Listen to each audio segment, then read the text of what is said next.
Bonjour et bienvenue à l'atelier pour cette vidéo aujourd'hui sur la fabrication et la fixation des anses des petites tassounettes à propos desquelles j'ai posté une vidéo la semaine dernière que vous pouvez aller voir pour comprendre de quoi il s'agit exactement. Alors déjà en première partie on va voir la mise en forme, la pré-mise en forme des anses et puis ensuite la mise en forme proprement dite et enfin la fixation. Alors déjà, la préparation, là je vais faire une vingtaine d'anses, donc j'ai fait une vingtaine de boules qui font 80 grammes. Alors on verra que 80 grammes c'est bien plus que ce qui restera de l'anse une fois terminé, mais c'est nécessaire pour pouvoir faire la mise en forme correctement. Alors je commence par faire des colombins, c'est-à-dire des cylindres, aussi réguliers que possible. Alors en fait des cylindres, pas tout à fait, c'est plutôt des cônes qui sont presque des cylindres. Ils sont légèrement plus fins sur la partie droite de ma main. Et l'important c'est que la génératrice soit bien droite, qu'il n'y ait pas d'à-coups, de petites déformations, voilà. Donc je les fais aussi réguliers que possible, je les fais en série aussi pour qu'ils aient tous la même longueur, comme ça me permet de voir. Et pour que ça tourne bien rond, un colombin, quand on commence souvent ça tourne un peu carré, eh bien il faut que la main soit bien étendue, comme vous voyez sur l'image ici, et je n'appuie que quand j'avance la main et quand je recule, je n'appuie pas. Et c'est la paume de la main qui fabrique le colombin. Autre chose aussi, pour éviter de faire des déformations, pour que la génératrice soit bien rectiligne, je fais bouger ma main sans arrêt de gauche à droite pour que ça appuie jamais plusieurs cycles au même endroit. Donc ça permet de faire une surface bien lisse, bien régulière. On peut aussi utiliser une planche et rouler la planche sur le colombin si on n'y arrive pas bien avec la main au début. Ensuite, j'utilise une petite planche de bois pour écraser le colombin, un petit peu mais pas trop, ce qui forme une sorte de trapèze. Alors ces trapèzes doivent être aussi réguliers que possible. On voit qu'ils ne sont pas toujours parfaitement réguliers. Là, je fais exprès de mettre le colombin de travers pour vous montrer ce que ça fait. Donc ça fait au milieu un rétrécissement qui sera rédhibitoire. Donc je ne garde pas ce colombin. Au moment de tirer, ça craquera à l'endroit où c'est le plus fragile. C'est pour ça qu'il faut que ce soit régulier. Et là, je suis en train de préparer le stand de séchage des anses. Il s'agit simplement de tubes en PVC, diamètre 40, des tubes d'évacuation de bâtiment que j'ai récupérés, et sur lesquels je roule un papier journal pour que l'anse qui sera très mouillée, ce sera de la terre très mouillée, puisse sécher sur le rouleau, prendre la forme du rouleau. Donc diamètre 40, c'est parce que ça correspond à la courbure que je veux imposer aux anses de mes tasses. Et il faudra que je les récupère, elles se décolleront facilement et le journal va les aider à sécher correctement aussi sur la partie qui est en contact avec le tuyau. Alors, pour le tirage proprement dit des anses, il faut une bassine d'eau. Là, c'est de l'eau qui me sert au nettoyage, qui est chargée de barbotine, il n'y a pas besoin d'eau claire.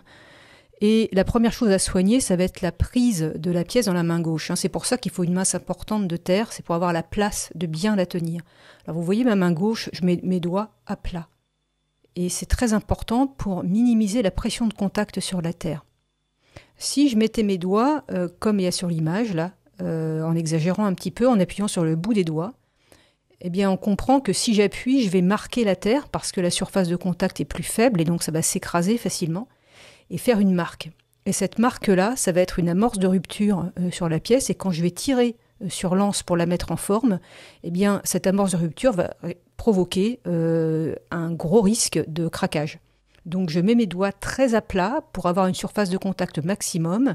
Comme ça, je peux bien tenir la pièce de terre sans appuyer, sans la déformer, donc sans risquer de la craquer.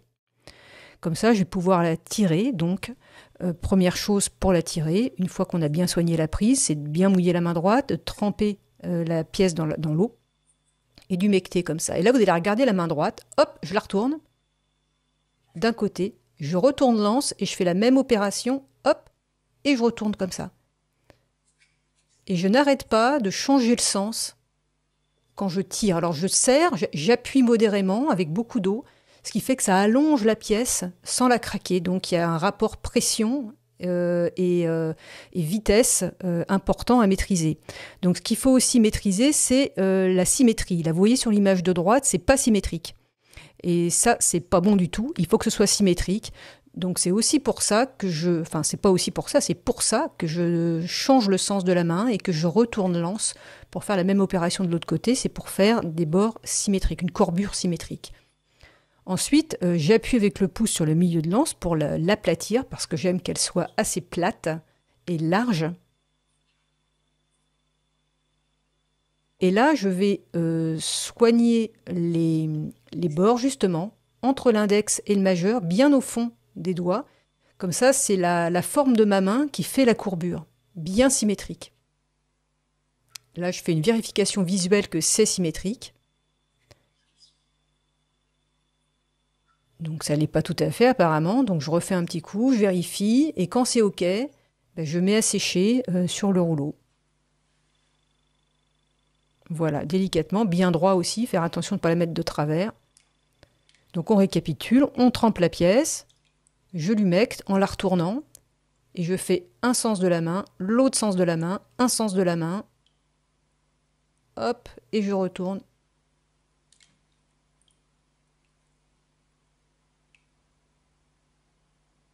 Et au bout d'un moment, je passe le pouce pour aplatir.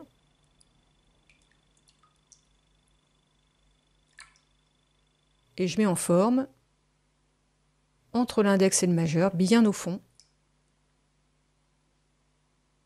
dans un sens et dans l'autre. Je vérifie que c'est bien symétrique. Alors au début, on en craque quelques-unes, hein, c'est normal. Alors bien sûr, maintenant, il va falloir fixer les anses. Elles ont séché sur leur tuyau pendant une bonne demi-journée en fonction de la température.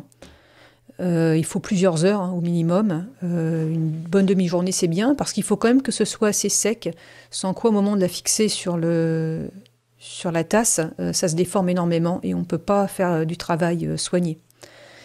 Donc si c'est pas assez sec, je mets un petit coup de décapeur thermique, mais seulement sur la partie du haut de l'anse, pour que je puisse la prendre en main sans la déformer et que je puisse l'appuyer sur le pot sans la déformer, mais garder de la souplesse sur le reste pour pouvoir la mettre en forme, pour pouvoir ajuster la courbure comme ça me plaît. Si elle est trop raide, elle va se fendre au moment de la mettre en forme. Donc là, je vais la découper, j'incline le couteau pour avoir le bon angle de démarrage de l'anse sur la tasse.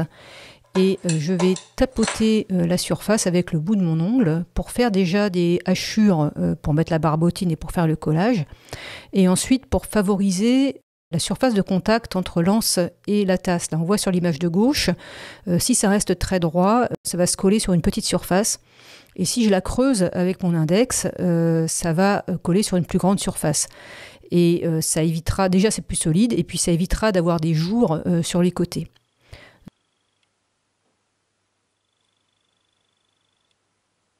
Donc je mets toujours de la barbotine en excès, hein, il faudra qu'il y ait un cordon de barbotine qui refoule au moment où j'appuie. Donc voilà, là on voit bien que la barbotine refoule sur le milieu de l'anse, mais pas sur les bords. Parce que ma déformation, elle n'est pas suffisante, parce que mon anse, elle est relativement large, et la déformation que je fais avec le bout du doigt, elle est utile, mais elle n'est pas suffisante.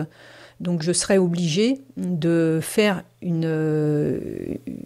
pas une réparation, mais une opération supplémentaire pour bien souder l'anse sur les bords. L'autre solution, ce serait de faire une découpe arrondie, mais c'est beaucoup plus compliqué, donc je préfère faire comme ça. Donc la fixation, elle est provisoirement insuffisante et je l'améliorerai au moment des finitions. Là, pour le moment, je rectifie bien l'assiette, que ce soit bien droit. Et je suis en train de préparer la tâche. Et donc, je fais des hachures à l'intérieur. Mon outil est courbé, ça me permet de hachurer l'intérieur. Et avec le bord du pinceau, je mets de la barbotine. Donc là, j'ai un petit peu débordé. Donc j'enlève et puis je vais pouvoir appuyer.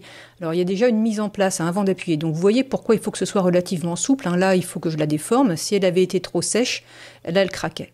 ça craquellerait, ça s'abîmerait. À l'endroit où j'appuie avec mon doigt, ça ferait aussi des fissures. Donc il faut que ce soit assez souple. Là, je coupe le surplus. Et une fois que j'ai bien fait la mise en place, j'appuie. Alors très fermement, avec un doigt à l'intérieur pour pas que la tasse se déforme. Et au moment où j'appuie, là, ensuite, à partir du moment où j'ai appuyé, le collage, il est fait, quoi. C'est-à-dire que si je décolle, ça massacre pas tout, mais c'est embêtant, quoi, disons. Une fois qu'on a appuyé, c'est vraiment fixé, quoi. Je découpe avec la forme que je veux faire. Je fais une petite pointe comme ça, bien symétrique de préférence. Voilà. Et là maintenant, je vais finir d'appuyer la zone de collage, toujours avec un doigt à l'intérieur.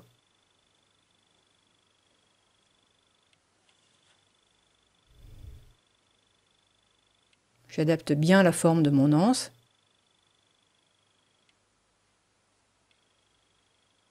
De manière à ne pas y revenir après, j'aurai juste à faire les finitions au niveau des zones de collage.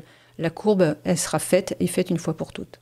Et je laisse sécher un bon quart d'heure que le cordon de barbotine est durci. Alors nous y voilà. Là, je vous parlais de ce petit coin là qui est mal collé. Je fais un petit cordon de terre que je vais incruster dans l'espace entre l'anse et la tasse, après avoir mis de l'eau à l'intérieur. Donc je mets ce petit cordon, puis je laisse reposer. Là, j'ai changé d'outil. Et puis je nettoie la zone de débordement du cordon de barbotine.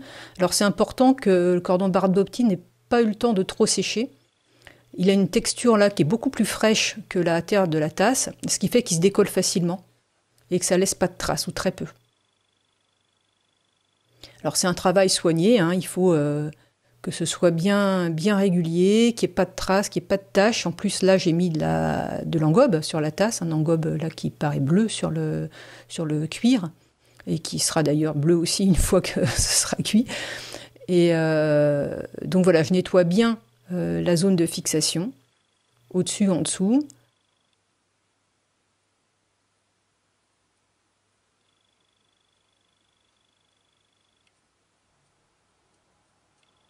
Pour qu'il n'y ait plus rien qui dépasse. Alors c'est vrai que l'émaillage va aussi combler les petits défauts qui pourraient rester au niveau de la fixation de l'anse. Mais il ne faut pas jouer à laisser des petites crottes de nez dans ces endroits-là, parce que quand ça se voit, c'est vraiment dégueulasse, quoi.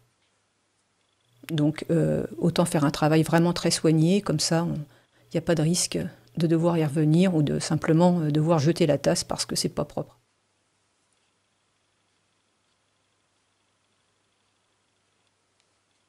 Donc petite inspection, et là de l'autre côté, même opération.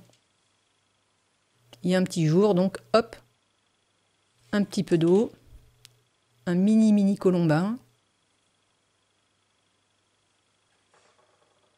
et hop, je le fais rentrer avec mon outil de sculpteur.